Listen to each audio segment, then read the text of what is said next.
We interact with animals on a regular basis. Whether it's our own pets, our friends, or our neighbors, it's no doubt that animals are all around us. Animals can bring joy into our lives and bring companionship and improve our well-being. Some animals are social beings who require interactions with not only others of their own kind, but also with people. Imagine having to spend a week at home without seeing any of your friends. You would feel pretty lonely, right? Well, animals feel the same way if they don't get to interact with us. But how we interact with them also affects their well-being. Imagine if you had a class and your teacher was scary, loud, or mean. These wouldn't be positive interactions. You might not like going to that class. You might feel scared, confused, or upset. Animals are the same way. They are much happier when they are around people that are kind, quiet, gentle, and respectful. How do animals want to interact? Again, it depends on the species. This may surprise you, but dogs don't like to interact with people by being hugged. You don't see dogs showing other dogs affection by hugging each other. That's a human thing. Many dogs feel crowded or restrained when they are hugged. And actually, a lot of dog bites happen to kids who are hugging their dogs when the dog doesn't want to be hugged. A growl or even a bite is saying, "Stop, I don't like this." So giving your dog rubs or scratches to show you care is what they prefer. It is important to let the animal decide if they want to interact with us or not. Cats, for example, like to interact with people, but they like short interactions and many times throughout the day, and they like to initiate the interaction. If a cat isn't interested in interacting, we need to respect their space. Even dogs need their alone time, so it's important to respect their space. Not all interactions benefit animals. Only those that are positive are beneficial to an animal's well-being. How do we know if animals want to interact? Well, they will communicate with us using their body language. Let's think about this. How would you be able to tell if your friend was sad without asking them? Well, they may not be smiling, their head might be down, or maybe they're even crying. We give cues to others through our body language. Animals will do the same, so we can learn more about their emotional state.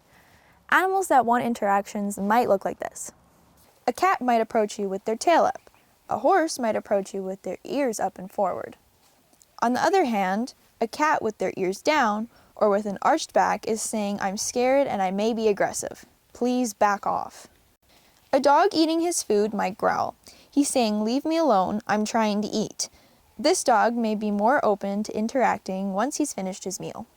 Different animals have their own body language that means different things from one animal to another. It's important that you look for these signs to understand your animal and their needs better, to make sure problems don't get worse, and to form a better bond with your animal. Just like us, animals can feel discomfort, distress, or pain if their owners or others are being too rough with them. These negative interactions can cause animals to avoid people, be fearful of them, or can even express anger to them. In order to maintain positive interactions with your animal, speak to them softly, handle them gently and calmly, and always respect their space. Positive interactions are also important when it comes to training our animals. In fact, we should always use humane techniques when we are training them. Using positive reinforcement, such as giving your dog a treat, a pet, or a toy when they are learning, is the best way to ensure you are not distressing them while training. Think of a time you had a test to study for, but you just didn't have the motivation to do so. What if you were promised after every hour you studied, you got to watch an episode of your favorite show? Or instead, you had 15 minutes of yelling after you didn't study? Which method would help you study better? Probably the one with your favorite show, and not the one where you're getting yelled at, because that would make you feel scared or upset. Well, the same methods work for animals. Animals do better when they are given positive reinforcement rather than punishment.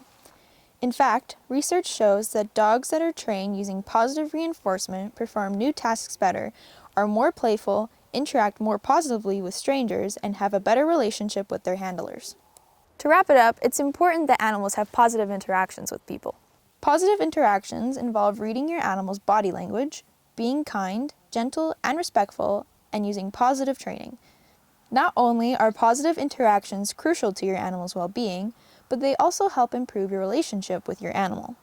An animal who maintains positive interactions with caretakers and others feels safer, comfortable, and more bonded to people. Well, that wraps up our discussion on the 5 needs of animals. Thank you for joining me in learning how to be a responsible and compassionate animal owner. Make sure to always consider these needs when interacting with your animal, and share them with your family and friends.